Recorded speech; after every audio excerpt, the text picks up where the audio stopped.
Hey guys, it's Sam, and today I want to talk about Whole30 and the fact that I'm going to be doing my first Whole30 in January, why I decided to do it, what I think about it, and what I've been preparing myself for the month. Like all of my introduction feelings about Whole30. So as I've mentioned on this channel and my booktube channel, I am going to be doing a Whole30 in January. I'm not exactly sure of my exact start date yet. I don't know if I'm going to start the first of the year or later on in January. There are some things about my schedule that are changing and that are making things slightly more unpredictable. And as you will be able to tell from this video, as I get into it, I've been really preparing myself for Whole30, and I don't want to have kind of these weird unknowns about my schedule potentially throwing me off. I want to be just like really prepared for it. So I'm not sure exactly, as of the filming of this video, because I'm only filming this like halfway into December, what my entire schedule will be for January. But you will know when I know. So I'm not going to go into a ton of detail about what Whole30 is because there's a ton of resources online.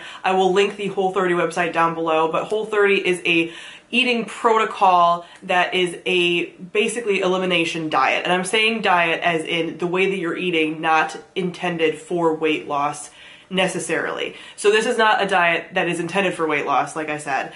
It is a diet that sometimes people will use for weight loss, but that wasn't its original intention. This is a short-term protocol that eliminates a lot of foods that have been known to cause inflammation in some people to see if any of those things cause inflammation in your body, and then reintroduce those things after 30 days, after they've been eliminated from your diet, to see if there's any reaction to them, and then you kind of know what it is you can eat, what it is that you want to eat, what things are worth the symptoms if you have any, what things aren't worth the symptoms, stuff like that. So it's an experiment with your body to see what works for you and what doesn't, and that is what appeals to me about it. So when people hear about Whole30, they really focus on all the things that you can't eat, and there are a number of things that you can't eat for those 30 days.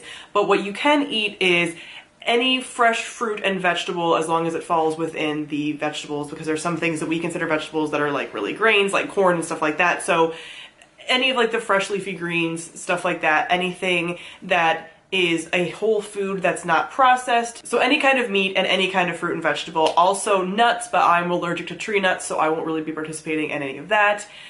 Coconut fats and different kinds of fats and oils and such. Those are the things that you can eat. A lot of people focus on the things that you can't eat. So you can't eat any added sugar, you can't eat processed foods, you can't eat dairy, you can't eat grains, you can't eat like gluten, cheese, which is dairy, stuff like that. So there's a lot of things, and I don't want to go into it because that's not even what I really want to talk about. This is not going to be an educational video on what Whole30 is.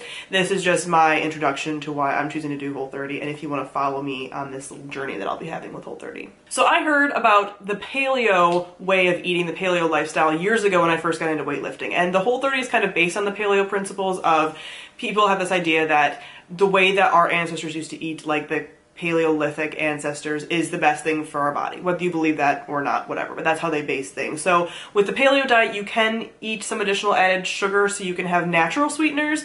So I think like maple syrup, honey, stuff like that is allowed on paleo, and it's not on Whole30. But that's when I first heard about this kind of way of eating, and I was always like, absolutely not. That's ridiculous. I don't really think I can into it. But I also just saw a lot of people eating that way that were in like the weightlifting community, so I always kind of knew about it, but it was never something that I really wanted to get into. Then about like probably 4 months ago, I just was stumbling upon the like paleo and Whole30 a little bit more, and I started seeing Whole30 as like an elimination diet that you do short term, and that you reintroduce like these different products with after, and then you see how your body reacts to it. And I was like, you know what, that might be something I could do. And then I just started watching, I just watched a ton of videos on it. I watched a ton of videos, I listened to a lot of podcasts. I eventually read the first book that the creators put out, It Starts With Food, to see what my thoughts were. And I don't agree with everything that the creators say. I don't think this thing is gospel.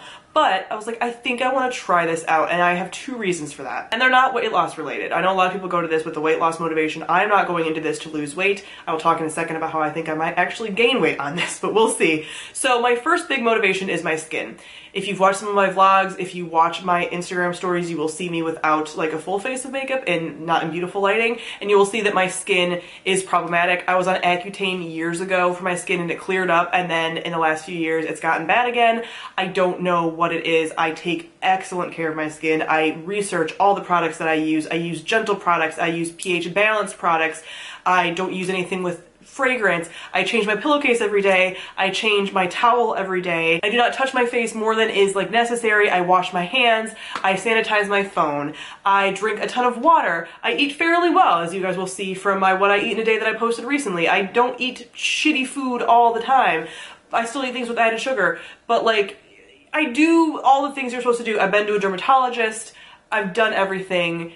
And nothing clears my skin up. So at this point, I'm just willing to see if there's anything dietary, and doing an elimination diet is the best way to figure this out, because if I just am eliminating little things here and there, like I won't know. This is a way that I will be able to tell, is my skin affected by the things that I eat? So I will be tracking my skin throughout the Whole30. The other reason is my digestion. In recent years, some of the things about my digestion have been a little bit off. You guys may also know, because I've talked about it on Twitter, that I might be lactose intolerant. I might not. I don't know. I had pizza last night and I was fine, but I've also had like ice cream and stuff and been like devastated.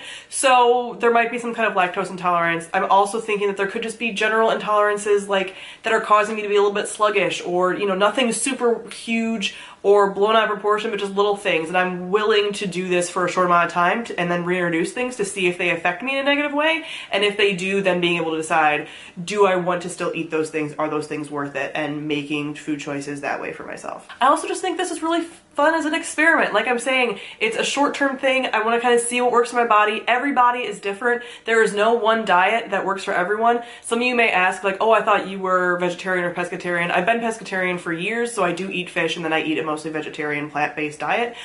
But I don't know if that does actually work for me. Like, who knows? Everyone's body's different. Some people respond really well to being vegan or vegetarian. Some respond better to being omnivores, paleo, whatever. And I just want to see what really works for me and what I feel best at. And so I'm okay with introducing meat back into my diet temporarily to see if that's something that my body likes, maybe likes better. All that kind of stuff. I was vegetarian mostly for health-related reasons, and also because I cannot eat poultry, so I'll talk about that in a second, some of the modifications I'm gonna have to make. I'm allergic to poultry, so I only could really eat pork and beef and fish anyway. So that's why I just kind of defaulted into pescatarian for a very long time. So what have I been doing to get ready for Whole30? As I said, I've been like immersing myself in Whole30, like podcasts and videos and people's hauls of food, reviews of food, recipes. I've created a whole Pinterest board with all of the recipes that I want to try, and I've actually started trying those recipes in the last few weeks leading up to January. So I decided that I wanted to get some things and try them out before Whole30, because I know and I've heard that if you have something and you don't like it, that's when you're most likely to like fall off the bandwagon and end up eating something that's not in compliance and have to start over, or whatever the case may be. I want to make sure that I'm eating and prepping things that I'm going to be looking forward to, that I'm really liking, so that I'm not tempted to just be like, fuck it, and go out and get something that I don't even really want, like Taco Bell, even though like I don't even Taco Bell right now. But like you hear about all these things where people are really craving foods that they don't even usually crave, because your body is like, I want my sugar, I want my salt, I want my processed food, whatever. So I just wanted to prepare myself as best as possible, try these things out, and also because I wanted to collect items slowly. Some of the things on Whole30 are a little bit more expensive, so getting fresh fruits and vegetables or getting some of the condiments that are Whole30 approved can be more expensive. So I wanted to get things slowly over time instead of going out and doing a giant haul for all of these things that are like, oh, these are all Whole30 compliant foods, and then not use some of them. Like this way, it's like, I know what I like, I know what I need, and I'm getting those items slowly, so it's not dropping a ton of money at the beginning of the year when I'm starting my Whole30. It also is teaching me like how to read labels, how long it does take in the grocery store to sit there and read all the labels and make sure that everything's fine, maybe Googling something if there's an additive that you're not sure is Whole30 approved. And I've also made some mistakes. I just went and got coconut milk when I first started getting stuff for recipes, and I've actually discovered since then, because I was watching somebody else's Whole30 video, that the coconut milk I'd gotten actually had an additive that I wasn't supposed to have for Whole30. So if I would have actually been on Whole30, I would have not been in compliance that whole time I had to start over, which would have been just devastating. So I've been able to be a little more careful, make some mistakes here in this like prep period that don't actually screw me up for Whole30, which has been really nice. So for the last few weeks, I try like every day to eat a Whole30 compliant recipe, whether that's for breakfast, lunch, or dinner. It doesn't happen every day, but for breakfast, I've been having a lot of like the paleo Whole30 like egg muffins. I've tried out a number of different dinner recipes. I usually show them on my Instagram stories, so if you guys want a sneak peek of things, then I'll be posting stuff on there too as I've been trying them. And so far, I've liked a lot of the stuff I've been trying, so that's been good to kind of get me slowly used to it, instead of being like, I'm eating the way I normally eat, and then all of a sudden, bam, you're doing Whole30 and your body's like, ah! So So that's hopefully gonna help me with it.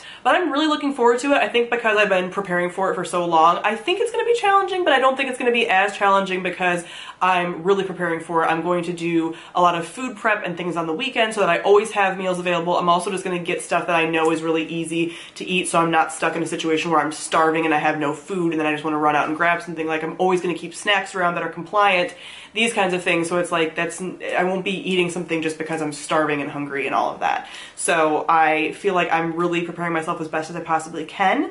I know that there's a whole like calendar of how you might feel during certain days of Whole30, so I'm going to be tracking Whole30 in a number of ways, so I'll talk about that now. So I will be tracking Whole30 in my bullet journal, and I will be kind of journaling for the first time because I don't really journal in my bullet journal. I use it for like tasks and stuff, but I'll be writing down each day how I'm feeling, maybe some symptoms, but generally like how I'm feeling and what I'm going through that day, and kind of comparing it to the Whole30 calendar of like what you are feeling that day, just kind of keeping track of like moods and stuff like that. I also am going to be using an app to track my symptoms once I do the reintroduction. So as I've kind of mentioned, I'm doing Whole30 mostly for the introduction. So I'm really going to take that reintroduction period really seriously, do it very slowly, try things very slowly, and not just go out at the end of the 30 days and be like, woo, now I'm gonna like eat a ton of shit. Like, that's not what it's for. Like, that eliminates the whole purpose of it. So I want to find out what foods bother me. So I'm going to be using a app that I've used in the past, but wasn't really able to identify the things that were bothering me because I wasn't doing an elimination style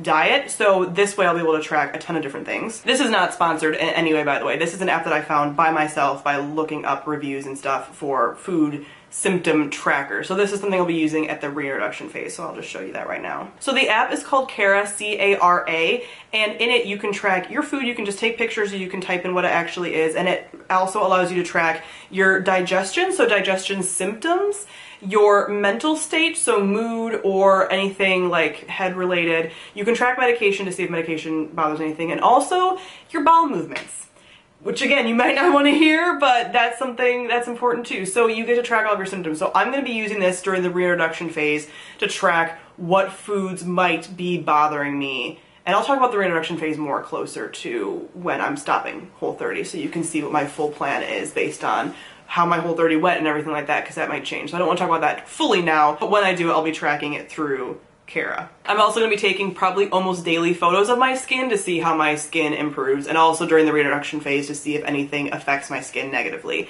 I'm crossing all my fingers for the skin thing to be a good thing. I'm also going to do like some before and after body photos and see like, and measurements and like weight and stuff, because you're not supposed to weigh yourself during the Whole30. That's another thing. You're not supposed to weigh yourself. You're not supposed to weigh your food. I've been counting calories and tracking macros for the last like 2 years or so. So I've been using a food scale for all of my food for years, and my fitness pal and stuff. So I'm really looking forward to just like intuitively eating. That's one of the points of Whole30, is to kind of like break some of these food patterns and listen to your body and your hunger cues and get more in touch with your hunger cues again and not be tracking your food. So I'm going to see if I'll be able to kind of intuitively eat, because I've just relied on the food tracking for so long. So that's another motivation that I totally forgot about until just this moment of like just not worrying about weight.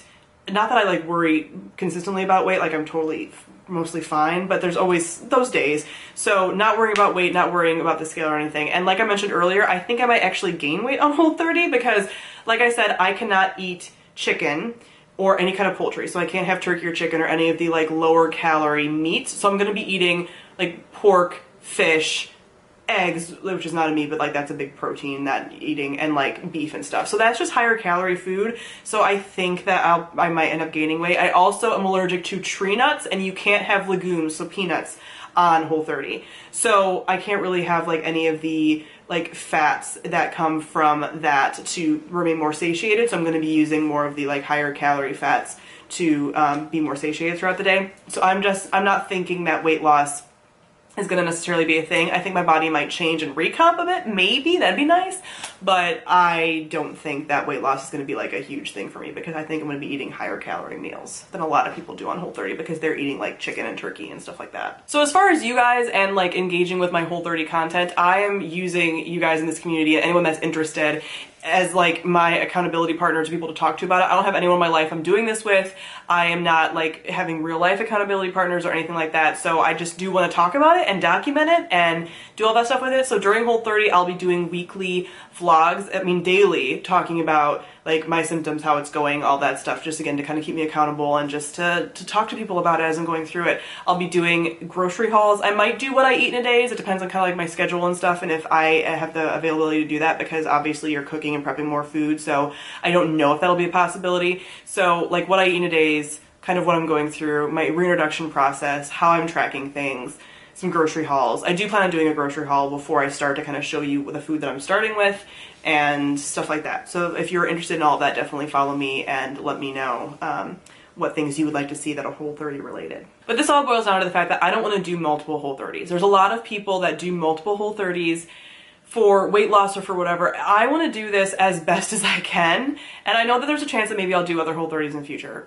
maybe, but like I really don't want to. I just want to do this the one time. I want to reintroduce properly, figure out what my body likes and doesn't like, and then eat that way. So I might eat like a modified paleo, like maybe my body doesn't react to certain things, but I do okay with gluten and I do fine with certain dairy, and just being able to make those decisions, really knowing how my body likes things and doesn't like things, and going from there. So I don't want to do multiple Whole30s. I don't want to be in this cycle of like always having to do Whole30s. That is not what I want to use this for.